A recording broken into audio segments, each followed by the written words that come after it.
भारत के संविधान का जन्म पुणे शहर के हाथ कागज संस्था द्वारा निर्मित हाथ कागज पर हुआ है, जो पुणे के एग्रीकल्चर कॉलेज के पास यूनिवर्सिटी रोड पर स्थित है। कागज को दो तरीकों से बनाया जाता है, एक मशीन से बना कागज और दूसरा हाथ का कागज। हाथ का कागज बहुत से लोगों को पता ही नहीं है, क्योंकि ये बहुत महंगा और बहुत सीमित है। मिल पेपर का उत्पादन बड़ी फैक्ट्रियों में किया जाता है, जबकि हैंड पेपर बहुत छोटी इकाइयों में बनाया जाता है। फैक्ट्रियों में कागज बनाने के लिए पेड़ों को काटा जाता है। हैंड पेपर सूती लत्ता से बनाया जाता है। वर्ष 1936 कृष्णाजी बापूजी जोशी ने हाथ के कागज का नमूना बनाया। यह पेपर महात्मा गांधी को दिखाया गया। महात्मा गांधी प्रभावित हुए और उन्होंने के.बी. जोशी को वर्धा हैंड पेपर सेंटर में शोध करने के लिए आमंत्रित किया। के.बी. जोशी ने वर्धा में हैंड पेपर की प्रक्रिया पर कई प्रयोग किए, लेकिन वे संतुष्ट नहीं थे कि वे हैंड पेपर बनाने के लिए स्वदेशी तकनीक विकसित करना चाहते थे। उन्होंने महात्मा गांधी जी को हाथ कागज बनाने के पारंपरिक तरीकों से प्रौद्योगिकी विकसित करने की सभी सीमाओं के बारे में बता दिया। गांधी जी ने वैकुंठबाई मेहता से पुणे के कृषि महाविद्यालय में स्थान देने का अनुरोध किया और फिर इस संस्थान को पुणे में स्थान मिला। हाथ कागज संस्थान की स्थापना वर्ष 1940 में पुणे में हो गई। वैज्ञानिक के.बी. जोशी भारत में हाथ कागज संस्थान के संस्थापक थे। इस संस्थान को शुरू करने का विचार महात्मा गांधी का था और उन्होंने इसे स्वदेशी आंदोलन से जोड़ने का फैसला किया। और उधर उन्होंने कहा कि आपको जिस प्रकार से चाहिए उस प्रकार से छोटी छोटी मशीन, फिर भी उसमें एम्प्लॉयमेंट का सवाल बहुत बड़ा है। एम्प्लॉयमेंट कम नहीं होनी चाहिए। पेपर मिल में 18% होती है, हमारे हैंडमेड पेपर में 44% एम्प्लॉयमेंट, ये कम नहीं होना चाहिए। इस कंडीशन पर उन्होंने उनको पूना में इंस्टीट्यूट शुरू करने के लिए इजाज़त दी। पंडित जवाहरलाल नेहरू ने 1 अगस्त 1940 को इस संस्थान का उद्घाटन किया। यह संस्थान कागज निर्माण की अंतरिम तकनीक विकसित करने के लिए जाना जाता है। यह तकनीक महात्मा गांधी के सिद्धांतों पर आधारित है, जो लगातार मशीनरी की तुलना में मानवीय श्रम को अधिक महत्व दे रहे थे। वह इस बात की वकालत कर रहे थे कि मशीनरी वही होनी चाहिए जहां वह पूरी तरह से आवश्यक हो। मशीनरी को इंसानों की जगह नहीं लेनी चाहिए। हाथ कागज की पुरानी प्रक्रिया में पशुओं का प्रयोग होता था, जिसके कारण कच्चे माल में एक रूपता नहीं होती थी। इनसे हाथ के कागज की गुणवत्ता को बुरी तरह प्रभावित किया था। यहाँ उन्होंने वो पिटाई करने के लिए बीटर नाम एक छोटा मशीन ले लिया और उस पर वो जब कटाई करते थे तो फाइबर लेंथ यूनिफॉर्म रहती थी। इनमें उनमें और कुछ केमिकल डाल दिए। उसके बाद उन्होंने पुरानी जो पद्धति जिसको कहते थे हम डिपिंग मेथड, तो उन्होंने मोल का पेपर और भी ज़्यादा पानी लेकर वो पर को जो अच्छी तरह से शेकिंग करेंगे तो फाइबर यूनिफॉर्मली स्प्रेड हो गए।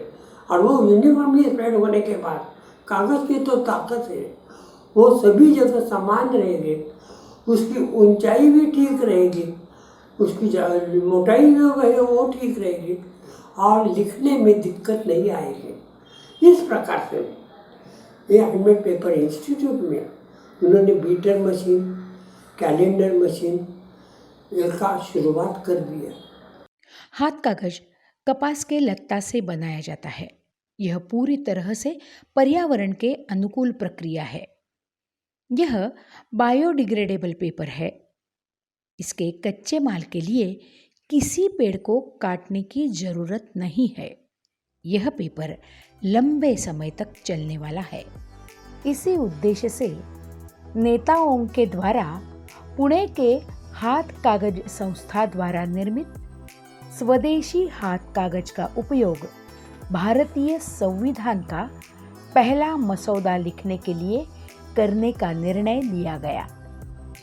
इस संस्थान के बारे में बता रहे हैं संस्थान के chief operating officer Dinesh Lohpatre.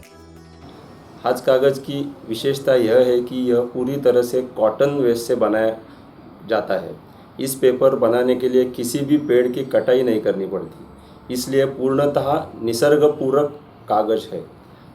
Doctor Baba Saheb Ambedkar जी ने जो स्वतंत्र भारत की राज्य घटना लिखी है वो भी इसी हाथ कागज़ पर लिखी है, ऐसा कहा जाता है। इसलिए मेरा सबको यह आह्वान है कि अधिकतम हाथ कागज़ का उपयोग करें और अपने निसर्ग का संतुलन बनाए रखें। यह पेपर व्यापक रूप से विभिन्न विश्वविद्यालयों द्वारा अपने वाटरमार्क के साथ डिग्री प्रमाण पत्रों को प्रिंट करने के लिए उपयोग किया जाता है। इसका उपयोग भूमि अभिलेखों के लिए भी किया जाता है। भारत के पूर्व प्रधानमंत्री माननीय इंदिरा गांधी इस संस्थान द्वारा बनाए गए लेटर हेड का उपयोग कर रही थी। महाराष्ट्र के पूर्व मुख्यमंत्री माननीय यशवंतराव जी चौहान भी इस संस्थान में बने लेटर हेड का इस्तेमाल कर रहे थे। शुरू से ही कागज की गुणवत्ता इतनी अच्छी थी कि इनसे न केवल आयात कागज को बदल दिया, बल्कि संस्थान ने इस कागज को उन्नत देशों में निर्यात करना शुरू कर दिया। अपने कई दशकों के शोध में प्रभाग ने हाथ कागज की 4500 से अधिक किस्में विकसित की है, जिनमें केले के रेशे, खोई, कपास के लत्ता और जूट जैसी सामग्री से बने कागज शामिल है। यह संस्थान विभिन्न प्रकार के उत्पादनों जैसे सजावटी कागज, डायरी, आकाशकंदील, कागज के खिलौने, सजावटी वस्तुओं का उत्पादन कर रहा है। पेंटिंग कलाकारों में यह पेपर बहुत ही लोकप्रिय है, क्योंकि यह लंबे समय तक चलने वाला और प्राकृतिक रंग दिखाता है। फिर भी कुछ आर्टिस्ट लोगों को ये जो इनका जो ये है वो अलग अलग होने का अच्छा नहीं लगता है, इसलिए वो यूनिफॉर्म होने के लिए हम जो पेपर को ग्लेजिंग करते हैं तो उस ग्लेजिंग के बीच में एक वायर में डालते हैं और यूनिफॉर्म स्क्वायर का इम्प्रेशन पेपर पे लाते हैं। लोगों को इस संस्थान द्वारा विकसित हाथ कागज के उत्पादन की अंतरिम तकनीक सिखाने के लिए प्रशिक्षण विभाग की स्थापना की गई। अखिल भारतीय खादी एवं ग्रामोद्योग संघ के अधीन संस्थान ने शोध एवं कागज उत्पादन के अतिरिक्त 1956 में प्रबंधन एवं तकनीकी प्रशिक्षण पाठ्यक्रम प्रारंभ किया। पूरे भारत में इस संस्थान में प्रशिक्षित लोगों ने हाथ कागज बनाने वाली फैक्ट्रियां शुरू कर दी है। इस तकनीक को सीखने के लिए विदेशी देशों के छात्र भी आ रहे थे। प्रत्येक नागरिक का यह कर्तव्य है कि वह इस संस्थान का समर्थन करे, क्योंकि इस संस्थान ने भारतीय संविधान को अपने हाथ कागज पर जन्म दिया है।